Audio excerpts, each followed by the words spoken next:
Sarita Kaushik. Zero आवर मध्ये आपलं स्वागत. आजच्या भागात आपण चर्चा करणार आहोत स्वतंत्र भारताच्या इतिहासात सर्वात दुर्मिळ निवडणुकीची. ही अशी निवडणूक आहे जी देशाच्या इतिहासात याआधी फक्त 2 वेळाच झाली आहे. ती आहे लोकसभा अध्यक्ष पदाची निवडणूक. देशाच्या संसदेत इतिहासातली 3री लोकसभा अध्यक्ष पदासाठीची निवडणूक होण्याची दाट शक्यता आहे. मी आधी स्पष्ट करते की ही निवडणूक कोणत्याही क्षणी टळू शकते. पण आज सकाळपासूनचा घटनाक्रम पाहिला तर निवडणूक होण्याची शक्यता वाढली आहे. 18व्या लोकसभेचं पहिलं अधिवेशन कालपासून सुरू झालं. लोकसभेच्या अध्यक्षांची निवडही याच अधिवेशनात होणं अपेक्षित आहे. खरं तर स्वतंत्र भारताच्या इतिहासात आजपर्यंत लोकसभेच्या अध्यक्षपदाची निवड ही बिनविरोधच झाली आहे. अपवाद फक्त 2दा. त्यावेळच्या एका निवडणुकीत आज सारखीच स्थिती होती. 2014 साली नरेंद्र मोदींच्या नेतृत्वात भाजपाला संपूर्ण बहुमत मिळालं तर विरोधी पक्षनेते पदही मिळण्या इतक्या जागा विरोधकांना जिंकता आल्या नव्हत्या. त्याच वर्षी एक गोष्ट आणखी घडली. ती म्हणजे विरोधकांना ना विरोधी पक्षनेतेपद मिळालं ना लोकसभेचं उपाध्यक्षपद. 2019 सालीही असंच झालं. आता मात्र चित्र बदललंय. भाजपला बहुमत नसलं तरी एनडीएला बहुमत आहे. त्यामुळे मोदींची 3री टर्म तर सुरू झाली आहे. तिकडे विरोधकांच्या इंडिया आघाडीला 200 पेक्षा जास्त जागा मिळाल्या.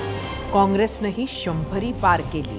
त्यामुळे विरोधी पक्षनेतेपद काँग्रेसला मिळण्याचा मार्ग मोकळा झाला. इतकंच नाही तर 200 पार करणाऱ्या विरोधकांनी उपाध्यक्षपदावरही दावा केलाय. मात्र स्वतःकडे अध्यक्षपद आणि विरोधकांना उपाध्यक्षपद या ऑफरवर सत्ताधाऱ्यांचा रिस्पॉन्स आला नाही. म्हणूनच शेवटी इंडिया आघाडीनं लोकसभेच्या अध्यक्षपदाच्या लढतीतच उतरायचं ठरवलंय. आज दुपारी इंडिया आघाडीकडून 8व्यांदा खासदार बनलेले काँग्रेसचे के सुरेश यांनी अर्ज दाखल केला. तर तिकडे एनडीए कडून परत एकदा ओम बिर्लांनाच उमेदवारी देण्यात आली आहे. जर बिनविरोध अध्यक्ष निवडीची परंपरा तुटली तर त्यासाठी काँग्रेसनं भाजपला जबाबदार ठरवलं. कसं ते पाहूयात. ऑपोजिशन ने क्लियरली कहा है, राजनाथ सिंह जी का खारगे जी को फोन आया. राजनाथ सिंह जी ने खारगे जी से कहा, देखिए आप हमारे स्पीकर को सपोर्ट कीजिए. ऑपोजिशन, पूरी ऑपोजिशन ने कहा है, हमने सब के सब से बात की है, पूरे ऑपोजिशन ने कहा है कि हम स्पीकर को सपोर्ट करेंगे. मगर कन्वेंशन ये है कि डेप्यूटी स्पीकर ऑपोजिशन को मिलना चाहिए. राजनाथ सिंह जी ने कल शाम कहा था कि वो खारगे जी को कॉल रिटर्न करेंगे. अभी तक राजनाथ सिंह जी ने खारगे जी का कॉल रिटर्न नहीं किया है. तो मोदी जी कह रहे हैं कंस्ट्रक्टिव कोऑपरेशन हो और फिर हमारे नेता को इंसल्ट करा जा रहा है. तो नियत साफ नहीं है. नरेंद्र मोदी जी कोई कंस्ट्रक्टिव कोऑपरेशन नहीं चाहते हैं क्योंकि कन्वेंशन है कि डेप्यूटी स्पीकर ऑपोजिशन का होना चाहिए. और हमने कहा है, पूरे ऑपोजिशन ने कहा है कि अगर कन्वेंशन फॉलो किया जाएगा तो पूरा समर्थन स्पीकर के इलेक्शन में हम देंगे. परंपरा, लोकशाही, राज्यघटना हे सर्व चर्चेत असतानाच आजचा दिवस म्हणजे 25 जून हा देशाच्या राजकीय आणि सामाजिक इतिहासात महत्त्वाचा मानला जातो. 1975 साली आजच्याच दिवशी तत्कालीन पंतप्रधान इंदिरा गांधींनी आणीबाणी जाहीर केली होती. एकीकडे काल हातात राज्यघटना घेऊन संसदेत विरोधक प्रवेश करत होते आणि दुसरीकडे मोदींनी माध्यमांशी बोलताना आणीबाणीवरून काँग्रेसवर टीका केली होती. तर आज त्यांनी एक्स या सोशल मीडिया माध्यमावर जुन्या आठवणींना उजाळा देत डार्क डेज ऑफ इमर्जन्सी असा हॅशटॅग वापरून मोदींनी काँग्रेसनं इतिहासात मूलभूत स्वातंत्र्य आणि भारताचे संविधान कसं पायदळी तुडवलं हेही पोस्ट केलंय। तर उपाध्यक्ष पदाची अट ठेवून काँग्रेसनेच परंपरा मोडली असा आरोप संसदीय कामकाज मंत्री किरण रिजिजू यांनी केलाय। याच अध्यक्षपदाच्या निवडणुकीवर आहे आपला प्रश्न, तोच पाहण्यासाठी जाऊयात आपल्या पोल सेंटरला। आजचा पहिला प्रश्न सांगते, इतिहासात पहिल्यांदाच लोकसभा अध्यक्षपदाची निवडणूक, भाजपनं उपाध्यक्षपद विरोधकांना देत निवडणूक बिनविरोध करावी का? तुम्हाला सांगायचं होतं होय किंवा नाही। विरोधक उपाध्यक्ष पदावर अडून आहेत, तर सत्ताधारीही प्रत्येक पाऊल अतिशय सावधपणे उचलतायत, कारण त्यांच्याकडे असलेलं बहुमत, ज्याच्या जोरावर उद्या जरी लोकसभा अध्यक्ष पदाची निवडणूक झाली तरी त्यात त्यांचेच उमेदवार ओम बिर्ला हे विजयी होणार आहे। आता खरं तर हे जवळपास निश्चित आहे। त्यासाठी लोकसभेचं बलाबल आपण पाहूयात आणि ते पाहण्यासाठी जाऊयात आपल्या मीडिया सेंटरला। लोकसभेचं बलाबल, सत्ताधारी एनडीए 293 सदस्य, ज्यात भाजपाकडे 240, तेलुगू देसमकडे 16, जेडीयूकडे 12, शिवसेनेकडे 7, लोजपाकडे 5, जेडीएसकडे 2, जनसेना आणि रालोदकडे 2-2, इतर 7 लोकांचं समर्थन सुद्धा आहे। विरोधक इंडियाकडे 234 आणि त्यात 3 अपक्ष आल्यामुळे 237 असा आकडा झालाय। काँग्रेस 102, सपा 37, तृणमूल 29, द्रमुक 22, शिवसेना उद्धव बाळासाहेब ठाकरे 9, राष्ट्रवादी शरदचंद्र पवार 8, माकप 4 आणि राजद आरजेडी 4, इतर 22 लोक सुद्धा सोबत आहेत। लोकसभेत कुणाचे किती सदस्य असं जर पाहिलं तर एनडीएचे 293, इंडिया आघाडीचे 237, इतर 16।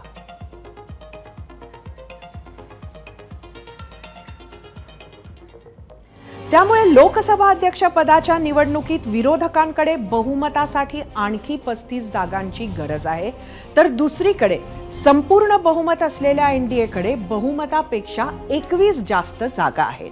त्यामुळे निवडणूक झालीच तर ओम बिर्ला हेच अध्यक्ष होतील, यात काहीही शंका नाही आणि हाच विश्वास भाजपच्या मित्रपक्षांनीही व्यक्त केलाय। स्पीकर का जो पद है वो पूरे सदन के लिए होता है। ऐसे में आज़ादी के बाद मुझे तो नहीं याद कि इस तरीके के पद को लेकर चुनाव हो, पर जिस तरीके से विपक्ष की इस बार भूमिका रही है और शर्तों के साथ जिस तरीके से विपक्ष सामने आया है कि आप डिप्टी स्पीकर के पद पर सहमति कीजिए, जबकि हम सब लोग उसके लिए चर्चा के लिए तैयार थे। लेकिन जो हमारा एनडीए का जो उम्मीदवार होगा, हमारे पास क्लियर बहुमत है और हमारे बहुमत से ज्यादा हमारे पास बहुमत है, तो इसीलिए मतलब स्पीकर का जो हमारा एनडीए का जो कैंडिडेट है ये अच्छे वोटों से चुनकर आएगा।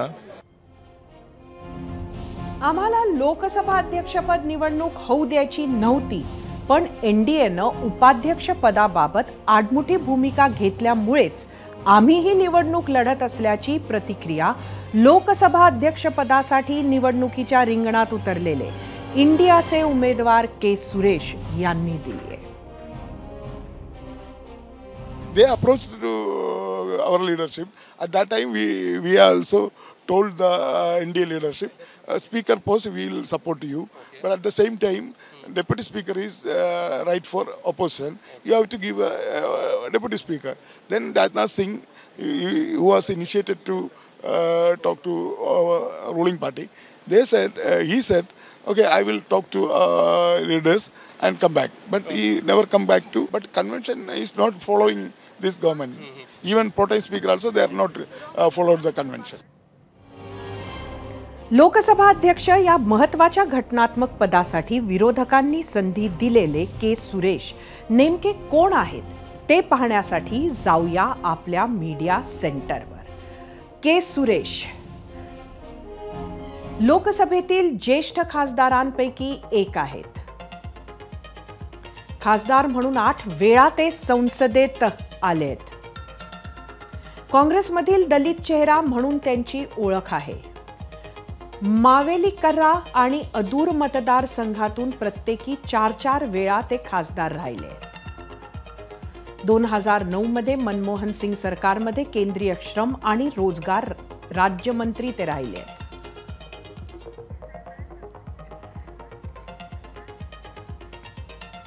एनडीएकडून 18व्या लोकसभेच्या अध्यक्षपदी ओम बिर्ला यांचं नाव आघाडीवर आहे.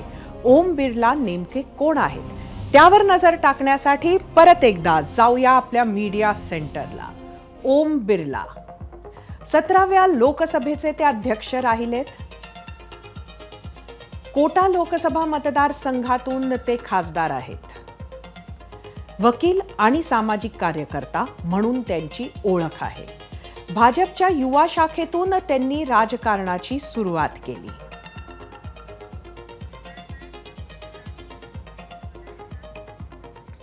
दोन्ही उमेदवारांची ओळख पाहिल्यानंतर आता पाहूयात लोकसभा अध्यक्षांची निवड नेमकी कशी केली जाते. याची उत्सुकता प्रत्येकाला आहे आणि ती प्रक्रिया कशी असते हे जाणून घेण्यासाठी परत एकदा जाऊया आपल्या मीडिया सेंटरवर. अशी होते लोकसभा अध्यक्षाची निवड. घटनेच्या कलम 93 नुसार लोकसभा अध्यक्षांची निवड केल्या जाते. निवडून आलेल्या खासदारांपैकी 2 खासदारांची अध्यक्ष आणि उपाध्यक्ष म्हणून निवड होते. निवडणुकीच्या दिवशी साध्या बहुमतानं लोकसभा अध्यक्षांची निवड असते.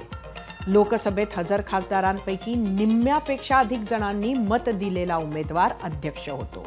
अध्यक्षपद भूषवण्यासाठी इतर कोणतीही अट किंवा पात्रता पूर्ण करावी लागत नाही.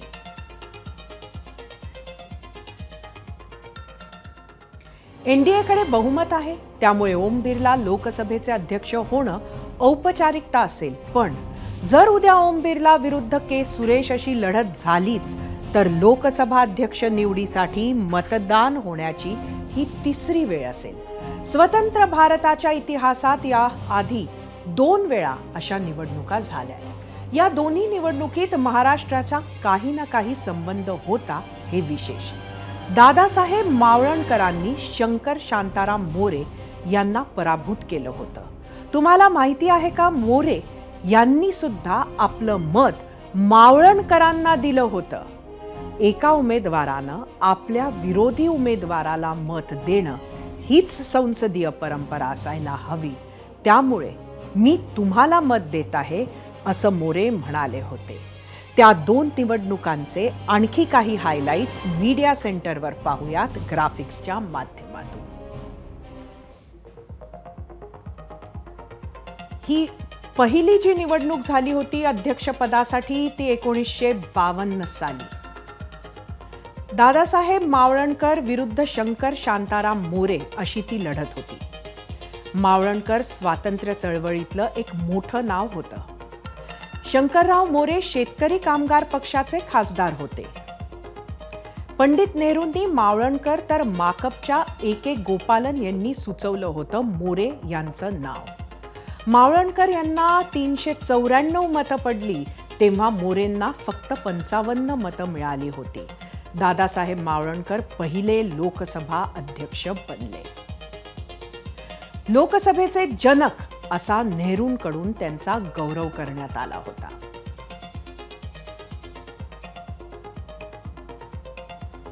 आता बघूया दुसरी निवडणूक जी 1976 साली झाली. ज्या आणीबाणीबद्दल आधी मी तुम्हाला सांगितलं होतं ती आणीबाणी त्यावेळी देशावर लादली गेली होती तो काळ हा होता. बळीराम भगत विरुद्ध जगन्नाथराव जोशी अशी ही लढत होती. बळीराम भगत काँग्रेसचे दिग्गज नेता होते. पुण्यात शिक्षण घेतलेले जगन्नाथराव जोशी भारतीय जनसंघाचे खासदार होते. इंदिरा गांधी यांनी सुचवलं होतं बळीराम भगत यांचं नाव. काँग्रेस ओ म्हणजे सिंडिकेटनं दिला होता जोशी यांना पाठिंबा. भगत यांना 344 तर जोशी यांना फक्त 58 मतं पडली होती.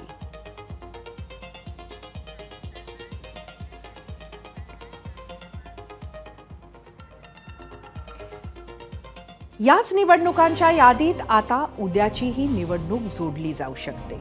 काँग्रेस आता दिल्लीत इंडिया आघाडीची बैठक सुरू आहे. आणि त्याच बैठकीआधी काँग्रेसनं आपल्या खासदारांना व्हीप बजावलाय. तिकडे बहुमत आपल्या बाजूनं असूनही भाजप अत्यंत सावधरित्या भूमिका घेत आहे, कारण भाजपनंही आपल्या खासदारांना व्हीप बजावलाय. आणि त्याच लोकसभा अध्यक्षपदाच्या निवडणुकीवर होता आजचा आपला प्रश्न. त्या प्रश्नावर तुम्ही दिलेल्या प्रतिक्रिया पाहण्यासाठी जाऊया आपल्या मीडिया सेंटरवर. इतिहासात खूप कमीदा लोकसभा अध्यक्षपदाची निवडणूक झाली आहे. भाजपनं उपाध्यक्षपद विरोधकांना देत निवडणूक बिनविरोध करावी का? सोशल मीडियावर आलेल्या प्रतिक्रिया बघूयात. एक्स वरून आदित्य गायकवाड, भाजपनं उपाध्यक्षपद विरोधकांना देऊन बिनविरोध अध्यक्षपदाची परंपरा कायम ठेवावी, त्यामुळे विरोधकांकडून होणाऱ्या हुकुमशाहीचे सरकार या टीकेची धार काही प्रमाणात कमी होईल. यूट्यूबवरून नरेंद्र पोळेकर, बिनविरोध निवडणूक करू नये. यूट्यूबवरून चंद्रकांत गांगुर्डे, भाजप तसं करणार नाही. फेसबुकवरून दीपक मोरतले, निवडणूक होऊ द्या, विरोधक किती पाण्यात आहेत ते कळेल. फेसबुकवरून दत्ता घांगडे, एनडीएकडे पुरेसं संख्याबळ आहे, त्यामुळे निवडणूक बिनविरोध करणे योग्य राहणार नाही. तसे केल्याने सत्ताधारी कमकुवत परिस्थितीत आहे असं दिसून येईल. फेसबुकवरून किशोर महाले, अध्यक्ष हा कुठल्याही पक्षाचा नसावा, मग सत्ताधारी विरोधक मनमानी करणार नाही. एखादा रिटायर्ड जज किंवा कलेक्टर असावा, म्हणजे जे महाराष्ट्रात घडले ते घडणार नाही. इंस्टाग्रामवरून रमेश कांगणे, हा विरोधाला विरोध करण्याचा प्रकार आहे. विरोधकांनी विषय जास्त ताणून धरण्यात काहीच अर्थ नाही. इंस्टाग्रामवरून शिवप्रसाद पवार, लोकसभा अध्यक्षपदासाठी निवडणूक होणे दुर्दैवी आहे. भाजपने विरोधकांना उपाध्यक्षपद देऊन मनाचा मोठेपणा दाखवावा.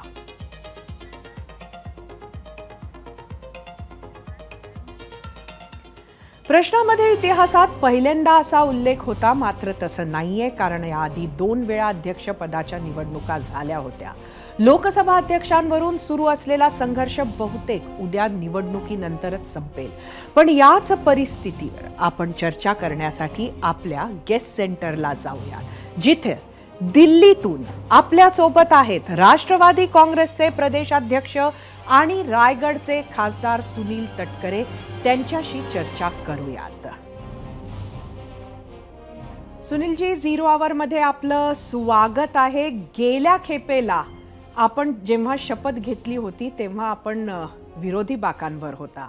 आज आपण शपथ घेतली, या बाजूला आहात, सत्तेत आहात, कसं वाटतंय? खरं 2019 सालामध्ये मी शपथ घेतली, त्यावेळेला आम्ही सगळेजण विरोधामध्ये त्या ठिकाणी होतो. यावेळेला शपथ घेताना सत्तारूढ बाकावरचा एक सदस्य म्हणून, एनडीएचा एक घटक पक्ष म्हणून त्या ठिकाणी शपथ घेताना मनामध्ये निश्चितच समाधान आणि आनंद या गोष्टीचा आहे की पुढच्या 5 वर्षामध्ये महाराष्ट्रात, माझ्या कोकणात, माझ्या रायगड लोकसभा मतदारसंघामध्ये भारत सरकारच्या विविध लोकोपयोगी योजना, सार्वजनिक योजना, बेरोजगारांच्यासाठी काम करण्याची एक चांगली संधी उपलब्ध झाली. त्यामुळे आजच्या भावना या नक्कीच अतिशय आनंदाच्या त्या ठिकाणी आहेत.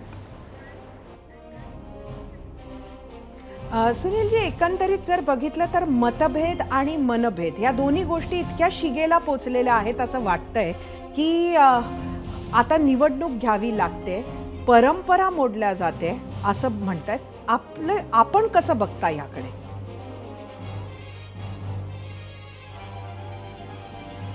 माझी माहिती आहे, कारण सकाळी एनडीएची बैठक झाली, थोडासा उशिरा मी विलंबाने त्या बैठकीला पोहोचलो. त्यावेळेला असं सांगण्यामध्ये आलं की आज सत्तारूढ पक्षाने म्हणजे एनडीएने काँग्रेस पक्षाकडे किंवा समोरची इंडिया आघाडी त्यांच्याकडे संपर्कही केला होता आणि ही निवडणूक बिनविरोध करण्यासाठी लोकसभेचं उपाध्यक्षपद हे त्या ठिकाणी देण्याचं कबूल केलं होतं. परंतु आम्हाला जे सांगण्यामध्ये बैठकीमध्ये आलं, या प्रस्तावाला होकार देत असतानाच विरोधी आघाडीकडून, विरोधी पक्षाकडून त्या ठिकाणी काही विशिष्ट अट ठेवण्यामध्ये आली. सत्तारूढ पक्षाचं, एनडीएचं स्पष्टपणाचं मत होतं की लोकशाहीच्या परंपरेनुसार आम्ही उपाध्यक्षपद द्यायला त्या ठिकाणी तयार आहोत. परंतु कुठली अट घालता कामा नये. परंतु दुर्दैवाने ते काही सहमती त्या ठिकाणी होऊ शकली नाही. म्हणून आज देशाच्या इतिहासात मला असं वाटतं कदाचित पहिल्या प्रथम असेल, मला फार पूर्वपीठिका माहिती नाही, पण लोकसभेच्या अध्यक्षासाठी त्या ठिकाणी मतदान होत आहे. अजूनही टाळण्याचा प्रयत्न होत असेल तर तो त्या ठिकाणी करावा अशी आज इंडिया आघाडीला माझी विनंती आहे. अत्यंत महत्त्वाची अशी माहिती आपण आता दिली आहे सुनीलजी, की खरं तर उपाध्यक्ष पद द्यायला NDA तयार आहे विरोधकांना, मात्र त्यांनी फक्त ठेवलेली अट मंजूर नाही. खरं तर आता एकंदरीत महाराष्ट्रात आपण बघितलं की अध्यक्ष जो असतो तो अध्यक्ष किती महत्त्वाचा असतो हे आपण विधानसभेत बघितलेलं आहे. उपाध्यक्ष पद जर विरोधकांकडे गेलं तर त्यात काय धोका असतो? नाही, तसं असण्याचं काही कारण नाही. आणि त्याच्यामुळे स्वच्छपणाची भूमिका उपाध्यक्षपद विरोधी पक्षाला असावं असं आज सत्तारूढ पक्षांनी त्या ठिकाणी ठरवलेलं होतं. परंतु योग्य तो प्रतिसाद दुर्दैवाने त्या ठिकाणी मिळाला नाही असं चित्र दिसतं आहे. देशाचं एकूणच राजकारण खूप ताणल्या जातंय असं आपल्याला वाटत नाहीये का? शरद पवारांचा मात्र आरोप आज राहिलेला आहे, तो खास मी आपल्याला विचारते. त्यांचं म्हणणं आहे की परंपरा तुटते. एक असं आहे की परंपरा टिकवण्याची जबाबदारी ही दोन्ही बाजूची असते, सत्तारूढ पक्षाची पण असते आणि विरोधी पक्षाची असते. सध्या ताणलं जात असलेलं एकंदरीत वातावरण हे देशाच्या संसदीय लोकशाहीच्या परंपरेच्या दृष्टिकोनातून हिताचं नाही असं मला नक्कीच त्या ठिकाणी वाटतं. डॉक्टर बाबासाहेब आंबेडकरांनी आम्हाला संविधान दिलं, संसदीय लोकशाही प्रणाली व्यवस्था त्या ठिकाणी दिली आणि त्या माध्यमातून आम्ही लोकशाहीचं संवर्धन करणं, वाढवणं आणि मग ज्या वेळेला एखादा विषय राष्ट्राच्या हिताच्या दृष्टिकोनातून असेल, अनेक वर्षाच्या परंपराला धरून असेल, त्यावेळेला तशाबाईचा मनाचा अवतार दाखवण्याची भूमिका ही घेतली गेली पाहिजे अशी माझी स्वतःची अपेक्षा त्या ठिकाणी आहे. खरं तर आपण शपथ घेतली संसदेत आणि तसंच निलेश लंकेंनी, जे तुमचे खरं तर जुने सहकारी होते, त्यांनी सुद्धा आज शपथ घेतली. त्यांना इंग्रजीवरून डिवचण्यात आलं होतं, त्यांनी आज इंग्रजीतून शपथ घेतली. काय सांगाल? ठीक आहे, शेवटी शपथ आपण कशी घ्यायची तो प्रत्येक लोकसभा सदस्याचा अधिकार आहे. आपल्याला इंग्रजीमध्ये, हिंदीमध्ये किंवा आपापल्या मातृभाषेमध्ये त्या ठिकाणी बोलता येते आणि शपथ घेता येते. स्वाभाविकपणाने लोकसभेच्या निवडणुकीच्या प्रचाराच्या दरम्यान कदाचित जे काय वाकयुद्ध झालं असेल त्याच्यामुळे जर काही निलेश लंकेंनी इंग्रजीमध्ये शपथ घेतली असेल तर मला स्वतःला काही त्याच्यात फारसं वागवं वाटत नाही. पॅलेस्टाईनचा नारा सुद्धा आज आपल्याला ऐकायला मिळाला संसदेत. ओवेसी यांनी शपथेनंतर तो नारा दिला. कसं बघता तुम्ही याकडे? मला असं वाटतं की हे देशविरोधी अशा पद्धतीची घटना आहे असं माझं स्वतःचं व्यक्तिगत मत त्या ठिकाणी आहे. आज आम्ही शपथ घेत असताना जय हिंद, जय भारत किंवा जय महाराष्ट्र किंवा प्रत्येकजण आपापल्या राज्याचं त्या ठिकाणी नाव घेऊ शकत असेल. अशा वेळेला एका वेगळ्या राष्ट्राचं नाव देशाच्या संसदेमध्ये घेणं हे देशविरोधी आहे असं माझं ठामपणाचं मत त्या ठिकाणी आहे. थोडं तुमच्या पक्षाकडे वळते. शरद पवारांनी आज म्हटलं की तुमच्या पक्षातील काही लोक हे संपर्कात आहेत आणि काही लोकांना आम्ही वापस घेऊ शकतो. तर जयंत पाटलांनी आमदार खासदार नाही पण जे भरकटलेले तरुण आहेत त्यांना वापस घेऊ असं म्हटलं. हे कोण आहेत भरकटलेले तरुण? कोण वापस जात आहे? एक तर असं आहे की राष्ट्रीय अध्यक्ष आणि प्रदेशाध्यक्ष यांच्या बोलण्यातच वेगवेगळी मतांतर दिसत आहेत. मला त्याच्या अंतर्गत बाबीमध्ये बोलण्याचा बिलकुल त्या ठिकाणी अधिकार नाही. परंतु माझी स्वतःचा जे काही विश्वास आहे, आत्मविश्वास आहे की राष्ट्रवादी काँग्रेस पक्षाकडून ना कोणी विधानसभा सदस्य बाजूला जाईल, ना कोणी तरुण नेतृत्व आज दादांच्या नेतृत्वाखाली पक्षामध्ये कार्यरत आहे त्याच्या मनामध्ये तिकडे जाण्याचा विचार असेल. सुनीलजी, आपण खासदार आहात आणि दिल्लीत सत्र सुरू आहे, आपण दिल्लीत असणं स्वाभाविक आहे. मात्र एकंदरीतच आपल्या बाजूच्या दिल्ली वाऱ्या जरा बऱ्याच होताना दिसतात आहेत. मुख्यमंत्री परवा तिथे होते, काल बावनकुळे आणि फडणवीस होते, आज अजितदादा आहेत दिल्लीत. काही भेटीगाठी अपेक्षित आहेत का? नक्की काय होतंय? नाही, दादा तर मुंबईमध्ये आहेत. 2 दिवसांनी त्यांना राज्याचा अर्थसंकल्प मांडायचा असल्यामुळे ते अर्थसंकल्प मांडण्याच्या तयारीमध्ये आहेत. मला माहीत नाही की राज्याचे मुख्यमंत्री महोदय दिल्लीमध्ये आलेत. उपमुख्यमंत्री महोदय आले असतील तर कदाचित विधान परिषदेच्या निवडणुकीच्या संदर्भात आलेत किंवा काय, मला त्या संदर्भामध्ये काही माहिती नाही. परंतु दिल्लीमध्ये येणं हे काय अप्रस्तुत आहे असं मानण्याचं काही कारण नाही. शेवटी देशाच्या संसदेचं ज्या वेळेला अभिदर्शन होत असतं त्यावेळेला देशाचे सर्व नेते त्या ठिकाणी असतात. राज्य सरकारला भारत सरकारच्याकडनं ज्या काय अपेक्षा असतील, ज्या काय योजना हव्या असतील त्या संदर्भामध्ये जर काय राज्याचे प्रमुख नेते या ठिकाणी येत असतील, राज्याचं नेतृत्व येत असेल तर ते स्वागतार्ह आहे. खरं तर या भेटीगाठींकडे, दिल्लीवारीकडे मंत्रिमंडळ विस्ताराच्या दृष्टिकोनातूनही बघितल्या जातं. विस्तार अपेक्षित आहे का? मी तेच म्हटलं ना की विधानसभेचं अधिवेशन आता 27 तारखेपासून सुरू होत आहे. ते 12 जुलैच्या आसपासपर्यंत चालणार आहे. त्यानंतर या संदर्भामध्ये गांभीर्याने विचार विस्ताराचा बाबतीमध्ये होऊ शकतो. सुनेत्रा वहिनींनी सुद्धा शपथ घेतली. आपण त्यांचे सिनियर आहात संसदेत, काय सल्ला द्याल त्यांना? मी सिनियर, कारण विधिमंडळ कामकाज माझे गेले 30-35 वर्ष सुरू आहे. वहिनीसुद्धा दादांशी त्यांचा विवाह झाल्याच्यापासून त्यांच्या समेत विशेष करून समाजकारणामध्ये, शैक्षणिक क्षेत्रामध्ये, महिलांच्या प्रगतीसाठी, स्वच्छतेसाठी वर्षानुवर्ष त्या ठिकाणी निश्चितपणाने काम करत आहेत. त्यामुळे कदाचित संसदीय कामकाजामध्ये ते आज पहिल्या प्रथम आले असतील, पण त्यांचासुद्धा एक प्रदीर्घ अनुभव त्या ठिकाणी निश्चित आहे. मला असं वाटतं की त्यांच्या गेल्या अनेक वर्षाचा अनुभव, दादांच्या समेत त्यांनी केलेलं प्रदीर्घ काम, या कामाचा उपयोग संसदीय प्रणाली व्यवस्थेमध्ये, विशेष करून राज्यसभेमध्ये प्रभावीपणाने मांडण्याचं काम त्यांच्यातून निश्चितपणाने होईल.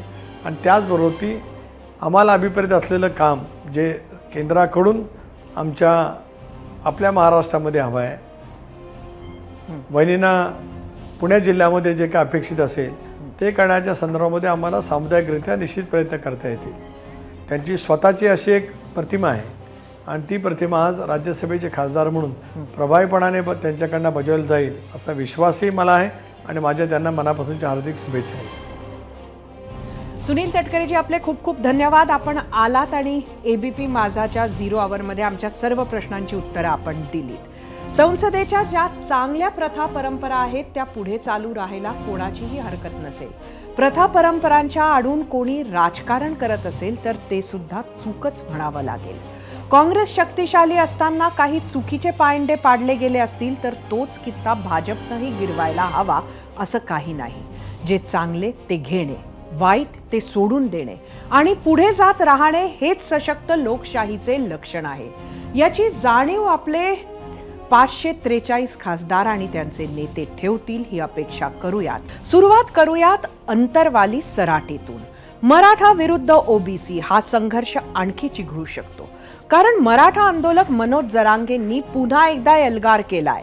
आज मनोज जरांगे पाटलांना रुग्णालयातून डिस्चार्ज मिळाला. शेकडो गाड्या आणि ट्रॅक्टरच्या ताफ्यासह मनोज जरांगे छत्रपती संभाजीनगरमधून अंतरवाली सराटीत पोहोचले.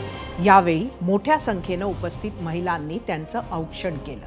यानंतर आंदोलनस्थळी मनोज जरांगे छत्रपती शिवाजी महाराजांच्या पुतळ्यापुढे नतमस्तक झाले आणि त्यांनी उपस्थितांशी संवाद साधताना सरकारवर जोरदार हल्लाबोल केला. मनोज जरांगे पाटलांनी मंत्री छगन भुजबळ यांच्यावर पुन्हा निशाणा साधलाय. दंगल घडवणं हे भुजबळांचं स्वप्न आहे, पण ते स्वप्न मी कधीच पूर्ण होऊ देणार नाही असं जरांगे पाटील म्हणाले. आपल्या विरोधात कितीही जातीवाद झाला तरी आपण जातीवाद करायचा नाही, कुठल्याही ओबीसी बांधवांना त्रास द्यायचा नाही असं आवाहन जरांगे पाटलांनी केलंय. याशिवाय त्यांनी आणखी कोणकोणते इशारे दिलेत ज्याचा राजकीय परिणाम होऊ शकतो ते पाहूयात. छगन भुजबळचं स्वप्न आहे तन्वी घडवण्याचं, ते मराठीने पूर्ण नाही होऊ द्यायचं. आता एवढ्या सांग भाऊ, छगन भाऊ, तो असा हिंगा जेरी तू आमच्या काळी लावतोय. मी तो ह्या लय पुढचा आहे. तू बळच माथा झाला, रक्त जळलं तू अंगाला म्हणून बेट्या, तो हजार टांगा उलटाने बांधला तिथून पुढे. छगन भुजबळ तुम्हाला एक सांगतोय, तू जितकं करशील तितके मराठी व्हायला लागले. हे धोका द्यायला लागले मला, ते खोटं ठरविले, तुम्ही खोटं ठरवू नका. तुमच्याशिवाय मला कुणी नाही, समाजाला जाहीर सांगतो. हो, हे सरकार मला खोटं ठरवी, कुणालाही पुढं घालती. मी ज्या गोष्ट ठाणे त्याच गोष्ट ठाणे. हे घेतच नसतील तर तुम्ही असं समजा, माझ्या समाजाच्या लेकराला धोका दिला आणि मी सुद्धा तुमचं लेकरू आहे, आपल्या लेकराला धोका दिला ही भावना ठेवा. त्यांचं ऐकून विखुरून जाऊ नका. आपल्या पुढं 2 पर्याय, पुन्हा मुंबई. दुसरा पर्याय ते आपल्या उलटले की यांचा तांगा उलटायचा पुरा. आणि तिसरा पर्याय 13 तारखेच्या नंतर बैठक घेऊन महाराष्ट्रातल्या मराठ्यांची 288 जागा लढायचे का 288 पाडायचे. पर्याय नाही. माझ्याशी खोटं दादा फटके करू नका.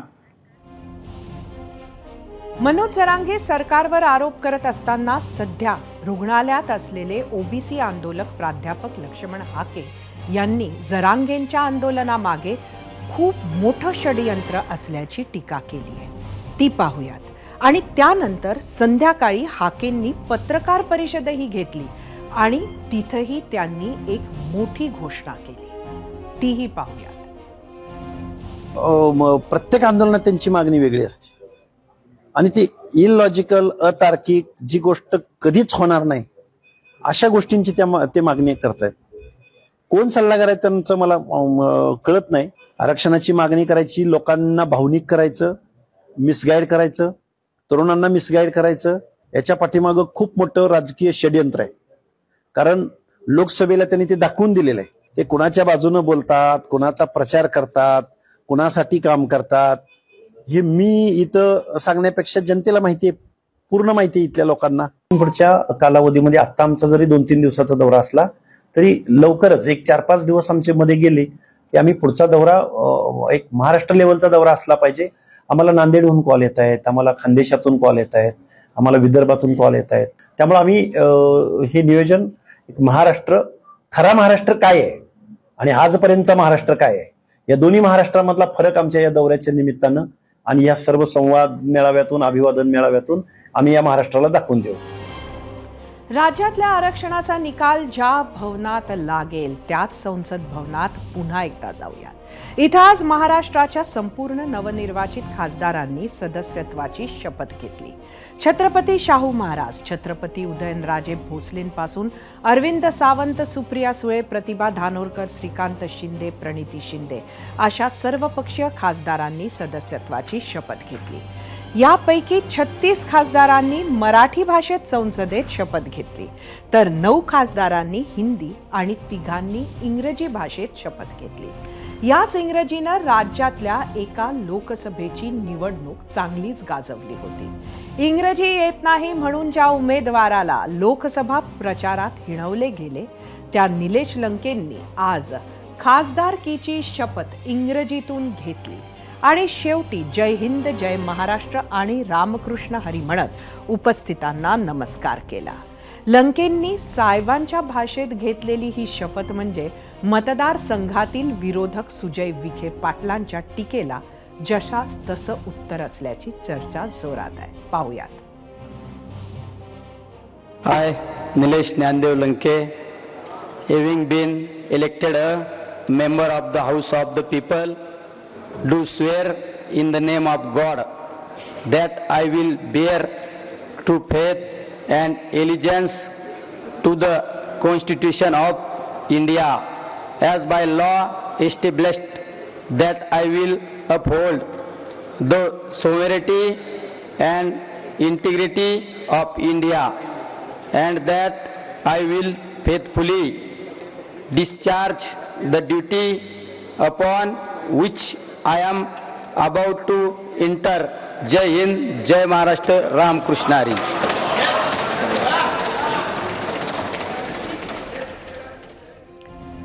खासदारकीची शपथ इंग्रजीतून घेत निलेश लंकेंनी पुन्हा एकदा सुजय विखेंवर कुरघोडी केली आहे. त्याचं कौतुकही होत आहे.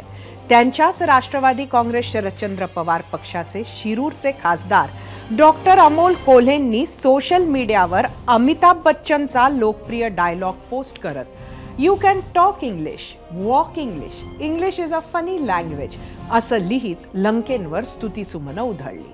तर हिंगोलीचे शिवसेना ठाकरे गटाचे खासदार नागेश पाटील आष्टीकर आणि काँग्रेसचे गडचिरोलीचे आमदार डॉक्टर नामदेव किरसाद हे खासदारकीची शपथ घेत असताना हंगामी लोकसभा अध्यक्ष भर्तृहरी महताब यांनी आक्षेप घेतला. नागेश पाटील आष्टीकर यांनी खासदारकीची शपथ घेताना बाळासाहेब ठाकरे यांच्या नावाचा उल्लेख केला होता, तर नामदेव किरसाद यांनी इंग्रजीतून शपथ घेताना इन द नेम ऑफ गॉडच्या जागी in the name of constitution असं म्हटल्यामुळे लागलीच लोकसभा अध्यक्षांनी त्यांना रोखलं. तसंच खासदारकीची शपथ घेताना जे लिहिलं आहे त्यानुसार शपथ घ्यावी अशी सूचना केली. त्यानंतर या दोन्ही खासदारांनी पुन्हा खासदारकीची शपथ घेतली. मी नागेश बापूराव पाटील आष्टीकर लोकसभा सदस्य म्हणून निवडून आलो असल्याने दत्त महाराज, हिंदू हृदय सम्राट बाळासाहेबजी ठाकरे व माझे वडील बापूरावजी पाटील आष्टीकर यांना स्मरून शपथ घेतो की मी विधीद्वारा स्थापित भारतीय संविधानाप्रती अनन्य श्रद्धा व निष्ठा बाळगीन, भारतीय संविधानाचे आणि भारतीय एकात्मतेचे निर्वाहाने ऐसा नहीं करना है स्मरण करेन आणि जे कर्तव्य आता मला प्राप्त होते आहे ते नेकीने पार पाडेन. ऐसा नहीं करना. जो दिया गया है नीचे जो रखा है मराठी में वही पढ़िए. मराठी नहीं, इट इज समथिंग एल्स. जो दिया गया है वही पढ़िए जी. नीचे रखा है जो. Thank you. Okay. Me doctor Namdev Kirsan, son of Dasaram Kirsan, having been elected a member of the House of the People, do swear in the name of Constitution of India that I will bear true faith and allegiance to the Constitution of India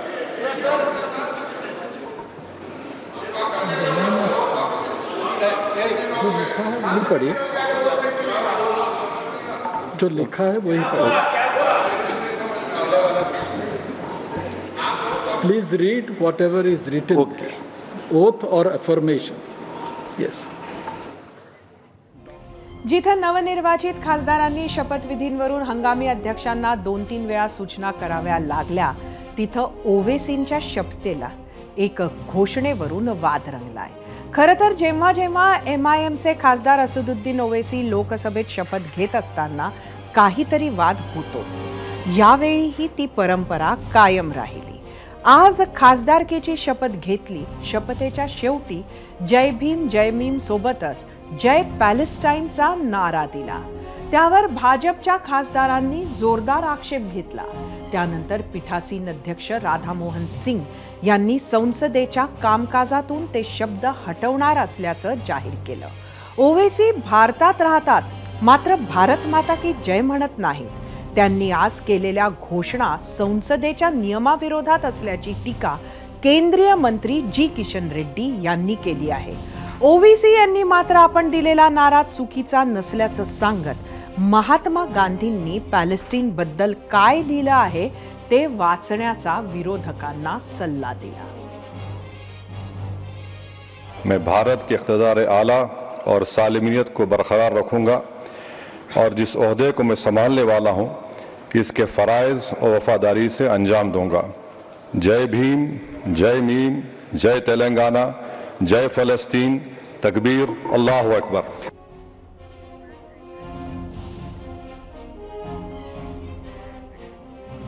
कोण होणार लोकसभा अध्यक्ष हे जवळपास निश्चित आहे, पण ही निवडणुकीची वेळ का आली हाच मुद्दा आहे. त्यावरच्या प्रश्नावर महाराष्ट्रानं दिलेला कौल पाहण्यासाठी जाऊया आपल्या पोल सेंटरवर. आजचा आपला प्रश्न परत एकदा सांगते. इतिहासात तिसऱ्यांदाच लोकसभा अध्यक्षपदाची निवडणूक होते. भाजपनं उपाध्यक्षपद विरोधकांना देत निवडणूक बिनविरोध करावी का? एकूण 12,000 मतं युट्यूबवर. 80% होय म्हटलंय, 20% नाही. खरं तर नुकतेच सुनील तटकरे येऊन गेले. त्यांनी सांगितलं की भाजप ह्यासाठी तयार होती. 2,500 मतं इंस्टाग्रामवर. 74% होय म्हटलंय, 26% नाही. फेसबुकवर 54% होय म्हटलंय, 46% नाही. एक्सचा कौल बघूया. 62% होय म्हटलंय, 38% नाही. 2014 साली म्हणजे 16व्या लोकसभेत आणि 2019 साली म्हणजे 17व्या लोकसभेत भाजप मजबूत स्थितीत होती. स्पष्ट बहुमत होतं. एनडीएकडे 300 पेक्षा जास्त जागा होत्या. काँग्रेस सारखा सर्वात जुना पक्ष आधी 44 आणि नंतर फक्त 52 जागांवर अडकला होता. सर्वच विरोधी पक्ष विखुरलेले होते. मोदींच्या झंझावातापुढे गांगारून गेले होते. त्याचा फायदा संसदेचं कामकाज चालवताना भाजपला झाला नसता तरच नवल. 2014 साली तांत्रिक मुद्द्यावर काँग्रेसला लोकसभेचं विरोधी पक्षनेतेपद सुद्धा मिळू दिलं नव्हतं. लोकसभा अध्यक्ष आणि उपाध्यक्षाच्या निवडीत सहसा प्रथा परंपरा पाळल्या जातात. सत्ताधारी पक्षाचा अध्यक्ष तर विरोधी पक्षाचा उपाध्यक्ष असतो, हा अलिखित नियम आहे म्हणूयात. मात्र 2014 साली भाजपच्या सुमित्राताई महाजन लोकसभा अध्यक्ष झाल्या, तर तेव्हा भाजपचे मित्र पक्ष असलेल्या अण्णा द्रमुकचे थंबीदुराई उपाध्यक्ष बनले. 2019ला भाजपचे ओम बिर्ला लोकसभाध्यक्ष बनले, पण उपाध्यक्षपद पूर्ण 5 वर्ष रिक्तच ठेवण्यात आलं होतं. यावेळी परिस्थिती वेगळी आहे. भाजप बहुमतापासून दूर अडकली आहे.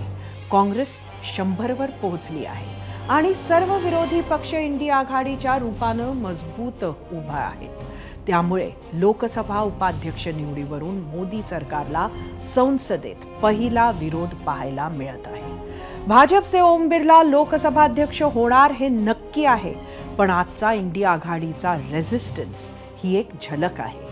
मोदी सरकार समोरील वाट आधीच्या 2 टर्म एवढी सोपी नसेल. मोदी सरकार 2 पावलं मागे जात विरोधी पक्षांना उपाध्यक्षपद देऊन प्रथा पाळेल की पहिल्याच दिवशी सुरू असलेला संघर्ष पुढे कायम ठेवेल, हे उद्या सकाळपर्यंत स्पष्ट होईल. त्याची छोट्यात छोटी अपडेट तुमच्यापर्यंत आम्ही पोहोचवतच राहू. घाटकोपर होर्डिंग दुर्घटनेप्रकरणी तत्कालीन रेल्वे पोलीस आयुक्त आणि आताचे अपर पोलीस महासंचालक कैसर खालिद यांचं निलंबन करण्यात आलंय. ज्या इगो मीडिया कंपनीनं दुर्घटनाग्रस्त झालेलं होर्डिंग उभारलं होतं, त्याच इगो मीडिया कंपनीनं महापरा गार्मेंट्सला पैसे दिल्याचं प्रकरणातून ही कारवाई करण्यात आली आहे. हीच महापरा गार्मेंट्स कंपनी रेल्वे पोलीस आयुक्त कैसर खालिद यांच्या पत्नीची असल्याची माहिती आहे. त्याच कंपनीच्या संचालकांच्या खात्यात इगो मीडिया कंपनीनं 47 लाख ट्रान्सफर केल्याचं उघड झालं.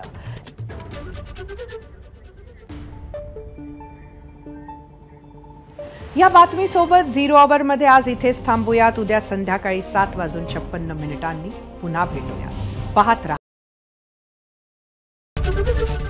एबीपी माझा, उघडा डोळे बघा नीट.